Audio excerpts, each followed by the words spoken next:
bedtime stories to lull you to sleep. This channel invites you to sleep with stories from around the world to help you fall asleep before bedtime. Please subscribe to our channel before you fall asleep. Good night.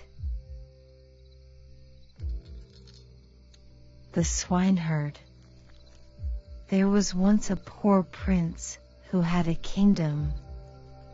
His kingdom was very small, but still quite large enough to marry upon, and he wished to marry.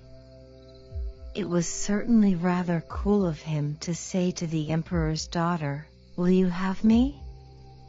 But so he did, for his name was renowned far and wide, and there were 100 princesses who would have answered, "Yes, and thank you kindly."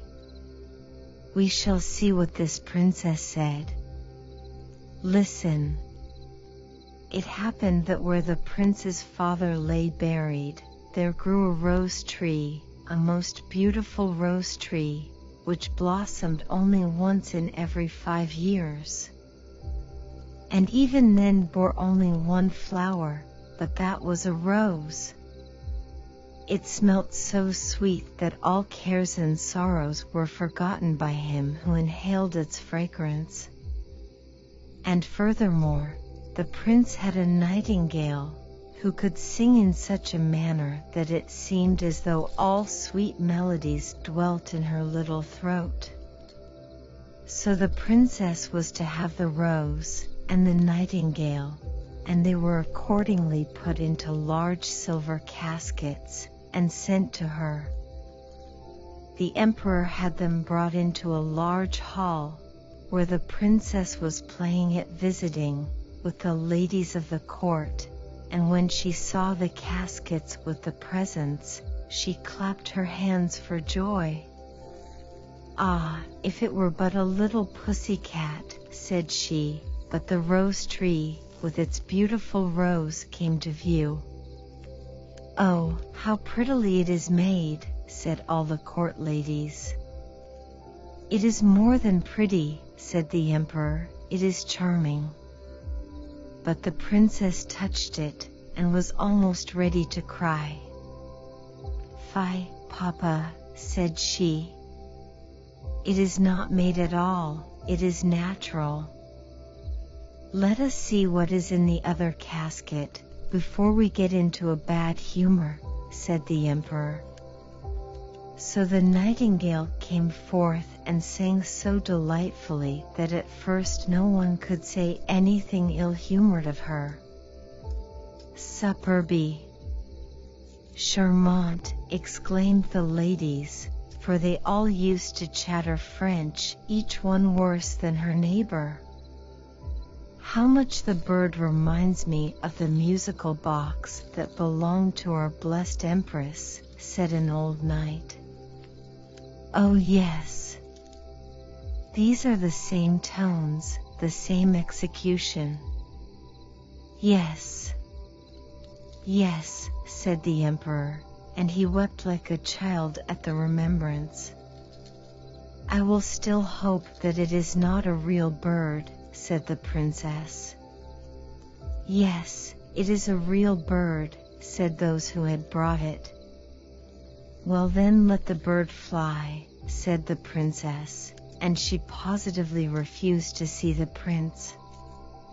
However, he was not to be discouraged. He daubed his face over brown and black, pulled his cap over his ears, and knocked at the door. "Good day to my lord, the emperor," said he. "Can I have employment at the palace?" "Why, yes," said the emperor. "I want someone to take care of the pigs, for we have a great many of them."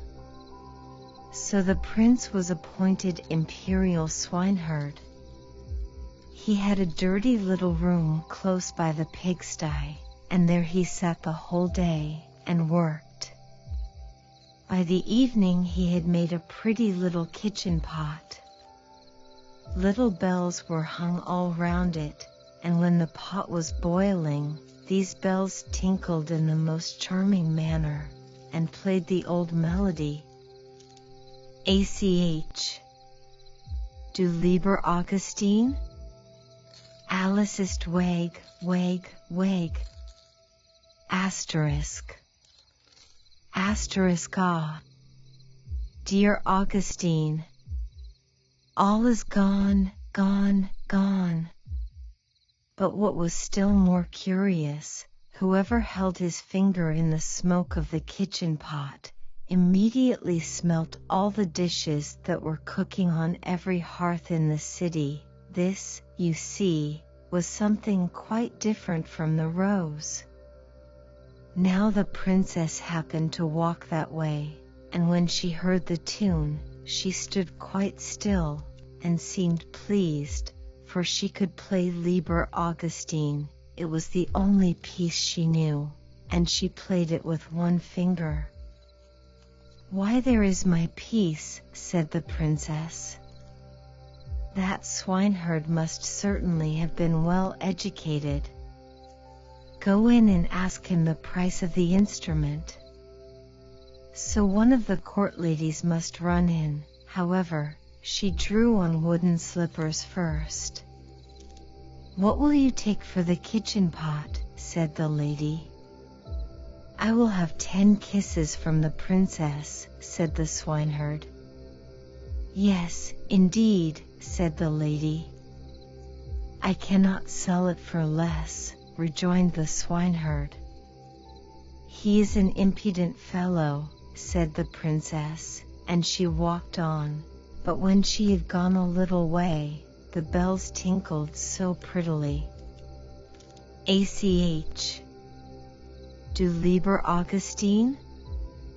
Alles ist weg, weg, weg. "Stay," said the princess. "Ask him if he will have 10 kisses from the ladies of my court." "No, thank you," said the swineherd. 10 kisses from the princess, or I keep the kitchen pot myself." "That must not be either," said the princess. "But do you all stand before me that no one may see us?" And the court ladies placed themselves in front of her, and spread out their dresses. The swineherd got 10 kisses, and the princess the kitchen pot. That was delightful. The pot was boiling the whole evening, and the whole of the following day. They knew perfectly well what was cooking at every fire throughout the city, from the chamberlains to the cobblers. The court ladies danced and clapped their hands. "We know who has soup, and who has pancakes for dinner today, who has cutlets, and who has eggs. How interesting!" "Yes, but keep my secret, for I am an emperor's daughter." The swineherd, that is to say, the prince, for no one knew that he was other than an ill-favored swineherd, let not a day pass without working at something. He at last constructed a rattle, which, when it was swung round, played all the waltzes and jig tunes which have ever been heard since the creation of the world. "Ah, that is superbe," said the princess when she passed by. "I have never heard prettier compositions. Go in and ask him the price of the instrument, but mind, he shall have no more kisses." "He will have 100 kisses from the princess," said the lady who had been to ask.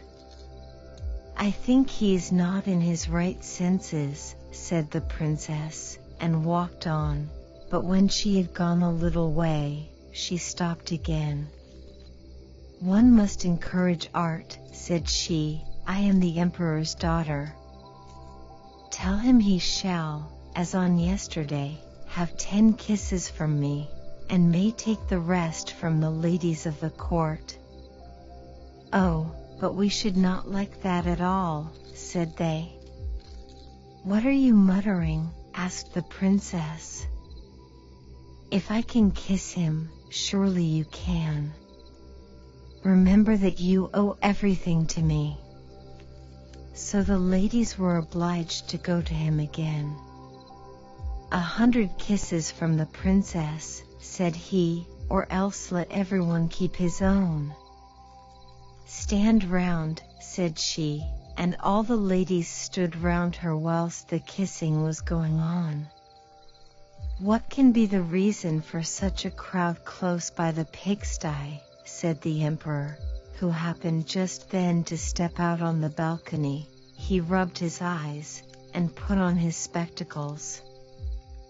"They are the ladies of the court. I must go down and see what they are about." So he pulled up his slippers at the heel, for he had trodden them down.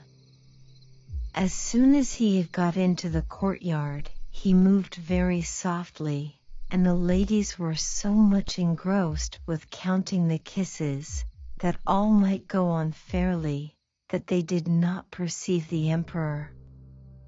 He rose on his tiptoes. "What is all this?" said he, when he saw what was going on, and he boxed the princess's ears with his slipper, just as the swineherd was taking the 86th kiss. "March out," said the emperor, for he was very angry, and both princess and swineherd were thrust out of the city. The princess now stood and wept, the swineherd scolded, and the rain poured down. "Alas! Unhappy creature that I am," said the princess. "If I had but married the handsome young prince! Ah, how unfortunate I am!"